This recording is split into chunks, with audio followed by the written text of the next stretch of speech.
안녕하세요. 여러분을 위한 맞춤형 지식 탐험 시작합니다. 네, 안녕하세요. 오늘 저희가 아주 깊이 파헤쳐볼 자료는 설득은 들키지 않는다라는 제목부터가 아주 흥미로운 책입니다. 그렇죠. 전 FBI 인젤 협상가랑 비즈니스 컨설턴트가 함께 썼다는 점부터가 이게 좀 심상치 않죠. 맞아요. 보통 우리가 설득이라고 하면 뭐 상대를 어떻게든 이기는 기술, 말싸움에서 지지 않는 법 이런 걸 떠올리잖아요. 네네, 그렇죠. 근데 이 책은 전혀 다른 이야기를 합니다. 힘으로 이렇게 누르는 게 아니라 상대방의 마음속으로 그냥 걸어 들어가는 방법에 대한 이야기거든요. 아, 통찰력으로 설득하는 거군요. 바로 그겁니다. 맞습니다. 그래서 오늘 저희의 목표는 단순히 책 내용을 요약하는 게 아니고요. 이 강력한 기술의 핵심 원리를 딱 뽑아내서 당장 내일 여러분의 대화에 써먹을 수 있는 무기로 만들어드리는 겁니다. 좋습니다. 이 기술이 대체 얼마나 강력한지 정말 영화 같은 실화 하나로 시작을 해볼까요? 멕시코의 불법 이민 브로커, 우리가 소위 코요테라고 부르죠. 이들에게 19살 딸을 납치당한 한 어머니의 이야기입니다. 정말 생각만 해도 끔찍한 절망적인 상황이었죠. 네, 범인들은 돈을 더 안 내놓으면 딸을 죽이겠다 이렇게 협박을 했고, 경찰에 신고하면 다시는 딸을 볼 수 없을 거라고. 그 어떤 부모라도 사실 이성을 잃을 수밖에 없는 순간이잖아요. 그렇죠. 그런데 이 어머니가 연락을 합니다. 그리고 여기서부터가 정말 놀라운데요. 이 어머니가 FBI 협상가한테 뭐 직접 훈련을 받거나 한 게 아니에요. 네, 아니죠. 단 몇 시간 동안 그냥 전화로 코칭을 받았을 뿐입니다. 근데 그 기술만으로 무려 73시간 동안 이어진 14번의 통화 끝에 어떻게 됐을까요? 이게 정말 대단한 결과인데, 딸뿐만 아니라 함께 잡혀있던 다른 인질 22명까지 전원을 무사히 구출해냈습니다. 심지어 범인들까지 체포하게 만들었죠. 이게 바로 오늘 우리가 이야기할 설득의 본질입니다. 설득은 내가 무슨 말을 하느냐가 아니라 상대의 말에서 내가 무엇을 듣느냐에 달려있다는 것. 아, 그 첫 번째 열쇠가 바로 포렌식 듣기라는 개념입니다. 이게 forensic listening. 아니 단어부터가 뭔가 과학수사 같은 느낌이 확 드는데요. 그렇죠. 저희가 보통 좋은 대화법이라고 하면 적극적 경청 같은 거 많이 이야기하잖아요. 고개를 끄덕여주고 상대방 말을 이렇게 따라해주고. 그런데 이 포렌식 듣기는 그것과는 완전히 다른 차원의 이야기인 것 같아요. 뭐가 다른 거죠? 아주 중요한 포인트를 짚어주셨어요. 적극적 듣기는요, 대화가 진행되는 동안 상대랑 좋은 관계를 맺기 위한 기술입니다. 실시간으로 반응하는 거죠. 네, 실시간으로. 반면에 포렌식 듣기는 대화가 끝난 후를 위한 기술입니다. 끝난 후요? 네, 마치 범죄 현장에 남겨진 증거를 수집하는 것처럼 상대가 대화 중에 남기고 간 언어적, 비언어적 증거들을 다시 검토하고 분석하는 거예요. 대화가 끝난 후에 다시 분석을 한다고요? 예를 들면 어떤 증거들인가요? 말의 미묘한 뉘앙스, 갑자기 말을 멈추는 순간, 아니면 유독 힘주어서 말하는 단어, 평소랑 다른 단어 선택 같은 것들. 이런 단서들을 다 모아서 퍼즐처럼 맞추다 보면요, 상대가 입으로는 절대 말하지 않았던 드러나지 않은 이야기, 이 스토리가 보이기 시작합니다. 드러나지 않은 이야기. 네, 그 사람의 진짜 욕망, 진짜 두려움 같은 것들이요. 와, 여기서부터 정말 흥미진진해지네요. 책에 나오는 그 마약 조직원 마르코의 사례가 지금 말씀하신 거에 딱 들어맞는 것 같습니다. 맞습니다. 이 사람은 이미 여러 건의 살인으로 종신형을 살고 있어서 사실 FBI에 협조할 이유가 단 하나도 없었죠. 그렇죠. 어차피 평생 감옥에 있어야 하니까요. FBI가 감형이라던가 다른 교도소로 이감시켜주겠다 이런 일반적인 거래를 제안했지만 전혀 먹히지 않았습니다. 어차피 내 인생 끝났는데 그게 무슨 소용이냐, 뭐 이런 식이었겠네요. 딱 그랬죠. 그때 협상가 친 메시가 바로 이 포렌식 듣기를 시도합니다. 마르코의 과거 신문 기록, 재판 기록, 심지어 동료들의 증언까지 전부 다 가져와서 분석하기 시작한 거죠. 단순히 기록을 읽는 게 아니라 그 행간의 의미를 찾으라고 한 거군요. 그래서 뭘 발견했나요? 마르코가 자신의 과거 범죄를 이야기할 때 유독 사업, 거래, 효율성 같은 이런 비즈니스 용어를 반복적으로 사용한다는 패턴을 발견했어요. 그는 자신의 마약 조직을 마치 하나의 기업처럼, 그리고 자신을 성공한 묘사하고 있었던 겁니다.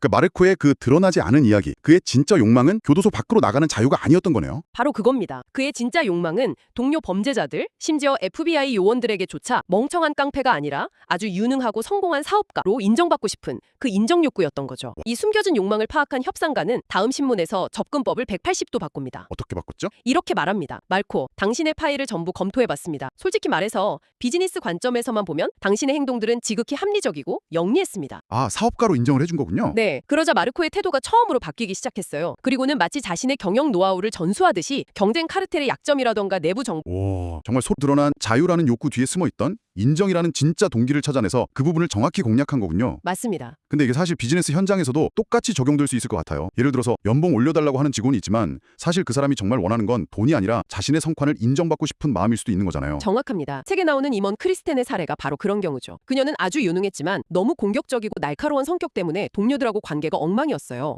승진에서도 계속 미끄러지고 있었고요. 네, 그래서 컨설턴트들이 그녀와의 대화를 분석했는데 이때도 포렌식 듣기를 사용한 겁니다. 구체적으로 어떤 단서들을 찾았는지 궁금한데요. 네, 컨설턴트들이 대화 녹취록을 보니까 그녀가 제가 해냈습니다. 결국 제 방식이 옳았죠. 저 혼자서 해결했습니다. 처럼 모든 성공을 자기 자신에게 귀속시키는 말을 반복적으로 사용한다는 점을 발견했어요. 성공담을 이야기할 땐 목소리가 커지고 말이 빨라졌는데 팀의 기여를 언급할 땐 거의 지나가듯이 마지못해 말했고요. 이게 바로 결정적인 증거였던 거죠. 그러니까 그녀의 드러나지 않은 이야기는 나는 나는 이렇게나 유능한데 왜 아무도 내 노력을 제대로 알아주지 않는 거야. 강한 인정 욕구였던 거네요. 맞습니다. 이 숨겨진 동기를 이해하고 나니까 해결책이 보이기 시작한 거죠. 그녀에게 필요했던 건 자기 주장을 더 강하게 펼치는 법이 아니었어요. 그럼 뭐였죠? 오히려 동료들의 기여를 먼저 인정하고 공개적으로 칭찬함으로써 역설적으로 자신의 리더십과 성과를 인정받는 방법이었던 겁니다. 알겠습니다. 이렇게 상대의 숨겨진 이야기를 파악하는 포렌식 듣기에 대해서 알아봤는데요. 자, 그럼 이제 상대의 속마음을 알았다고 칩시다. 네? 그렇다고 해서 상대가 순순히 제 뜻대로 움직여주진 않잖아요. 여기서부터가 진짜 설득의 시작일 텐데 책에서는 아주 흥미로운 심리학적 모델을 제시하더라고요. 네, 바로 설득 연속체, Persuasion Continuum이라는 마음의 지도입니다. 마음의 지도요? 네, 사람의 생각이나 신념은 크게 세 가지 영역으로 나뉜다고 봐요. 첫째는 내 의견과 비슷해서 쉽게 받아들이는 수용 영역, 둘째는 그럴 수도 있겠다 싶지만 아직 확신은 없는 클리프행어 영역, 클리프행어 영역. 그리고 마지막으로 말도 안 되는 소리라면서 절대로 받아들이지 않는 거부 영역, 이렇게 세 가지죠. 수용, 클리프행어, 거부 세 가지 영역이군요. 여기서 핵심은 이겁니다. 대부분의 사람들이 설득에 실패하는 이유가 대화를 시작하자마자 상대방의 거부 영역에 해당하는 주장으로 곧바로 뛰어들기 때문이에요. 예를 들어 정치적 신념이 완전히 다른 사람에게 당신 생각이 틀렸어 라고 말하는 순간 상대의 뇌는 감정적인 방어 상태, 즉 편도체 납치 상태에 빠져서 대화의 문을 완전히 닫아버립니다. 아, 그거 정말 공감되네요. 일종의 정신적인 방화벽이 확 올라가는 느낌이죠. 맞아요. 일단 그 상태가 되면 상대가 아무리 논리적인 증거를 가져와도 전혀 들리지가 않잖아요. 뇌과학적으로도 증명된 사실입니다. 이성적인 판단을 하는 전두엽의 기능이 마비되고 생존 본능을 관장하는 편도체가 활성화되는 거거든요. 네. 책의 저자인 칩이 총기 교대에 대해 토론하는 예시가 아주 적절하게 나오는데요. 상대방이 총기 소지는 우리를 더 안전하게 만듭니다. 주장하자마자 수많은 총격 사건 현장을 경험한 전직 FBI 요원인 칩의 머릿속에서는 즉각적으로 거부 영역이 활성화된 거죠. 그럼 어떻게 해야 그 방화벽을 뚫을 수 있을까요? 뚫으려고 하면 안 됩니다. 우회해야죠. 먼저 상대방도 동의하고 나도 동의하는 수용 영역에서 대화를 시작하는 겁니다. 예를 들면 미국은 다른 선진국들에 비해 총기 사고가 유독 빈번하게 발생하는 것은 사실입니다. 처럼요. 이건 통계적 팩트니까 상대방도 부정하기 어렵죠. 아, 일단 공감대를 형성해서 뇌의 방어 시스템을 해지시키는 거군요. 바로 그거죠. 일단 안전한 땅에서 시작하는 겁니다. 그 다음은요? 그 다음엔 그 수용 영역의 가장자리, 즉 클리퍼 행어 영역으로 상대방을 살짝 끌어당기는 거예요. 아, 조금씩? 네, 물론 합법적인 총기 소유자의 권리는 존중되어야 합니다. 하지만 동시에 불법적인 총기 소지를 막기 위한 규제는 지금보다 더 필요하지 않을까요? 와 같이 상대가 그 말도 일리는 있네 라고 생각할 만한 질문이나 제안을 던지는 거죠. 이렇게 점진적으로 상대의 생각의 경계를 넓혀가는 겁니다. 와, 그러니까 공감대를 찾는다는 게 단순히 좋은 분위기를 만들기 위한 매너가 아니네요. 아니죠. 상대방의 뇌를 설득 가능한 상태로 만들기 위한 일종의 신경과학적인 필수 조건이라는 거군요. 바로 그겁니다. 그리고 이 클리프행어 영역에서 상대의 확신에 결정적인 균열을 내기 위해 사용하는 기술이 바로 설득 클리프 행어입니다. 설득 클리프행어. 네,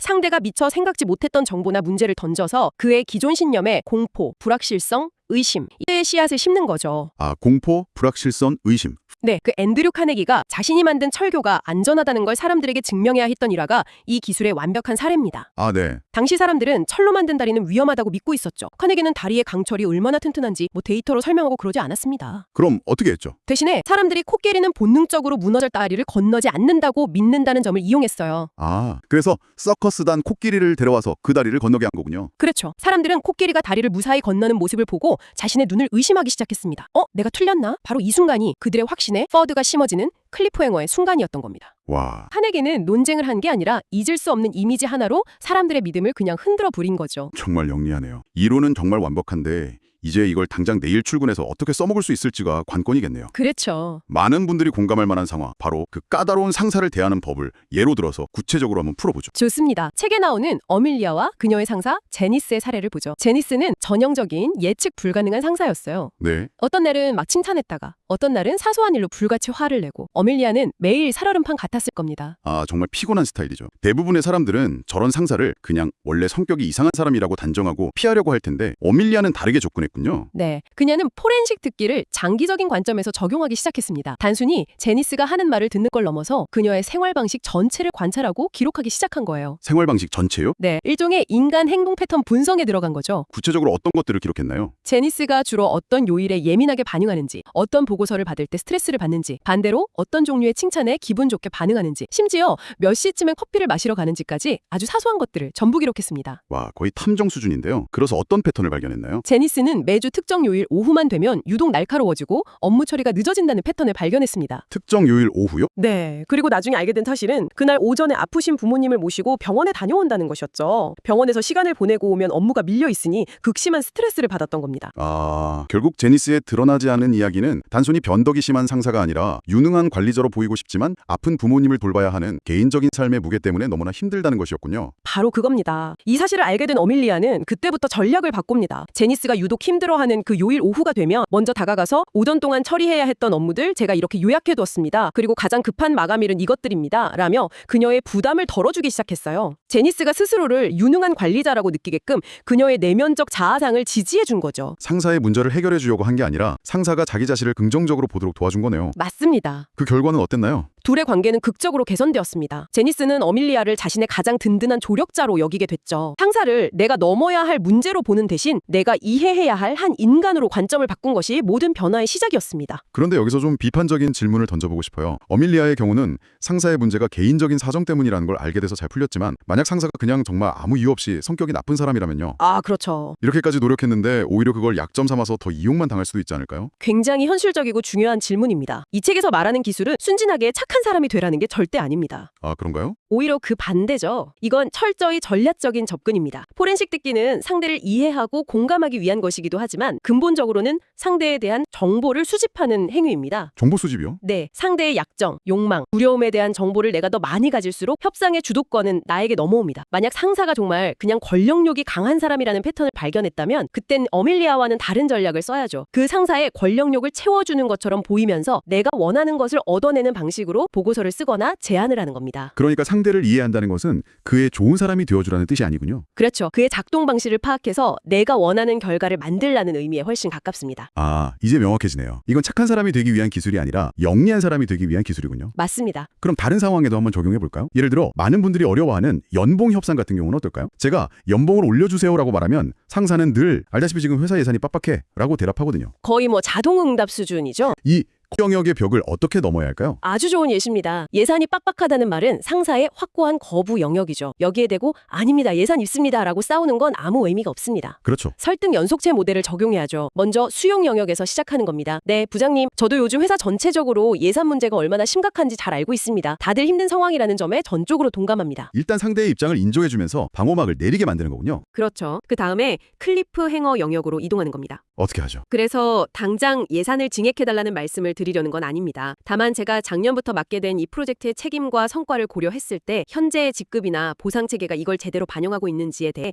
함께 논의해보고 싶었습니다. 아, 예산에 영향을 주지 않으면서도 제 기여를 인정해 주실 수 있는 창의적인 방법이 있을지 부장님의 지혜를 구하고 싶습니다. 이런 식으로요. 와, 완전히 다르네요. 돈 더 주세요라는 대결 구도에서 제 기여를 어떻게 인정할지 함께 풀어볼 문제로 판을 바꾼 거군요. 맞습니다. 예산이라는 단 하나의 변수에 묶여있던 대화를 인정, 책임, 성장, 창의적인 방법 같은 훨씬 더 넓은 영역으로 확장시키는 거죠. 이렇게 되면 상사는 더 이상 방어만 할 게 아니라 정말 관리자로서 문제를 해결해야 한다는 생각을 하게 될 가능성이 높아집니다. 오늘 정말 많은 이야기를 나눴네요. 상대의 말 뒤에 숨은 드러나지 않은 이야기를 듣는 포렌식 듣기부터 상대의 마음 주도를 따라서 안전하게 안내하는 설득 연속체까지 살펴봤습니다. 이 모든 이야기의 핵심을 한 문장으로 요약하자면 이렇습니다. 진정한 설득은 의지의 싸움이 아니라 이해의 과정이라는 것. 이해의 과정. 네, 팽팽한 긴장감이 흐르는 인질 협상 현장이든 내년도 예산 승인을 받아야 하는 회의실이든 그 본질은 상대방을 얼마나 깊이 이해하고 그의 세상으로 들어가 보려 노력했는가에 달려 있습니다. 마지막으로 이 모든 내용을 곱씹어보면서 여러분 스스로에게 던져볼 만한 질문을 하나 남겨드리고 싶습니다. 이 책에서는 많은 사람들이 자신의 듣기 능력을 실제보다 훨씬 뛰어나다고 착각하는 경향, 이른바 더닝크루거 효과를 언급합니다. 한 번에 정말 중요한 대화를 앞두고 있다고 상상해보세요. 그리고 이렇게 한번 가정해보는 겁니다. 네.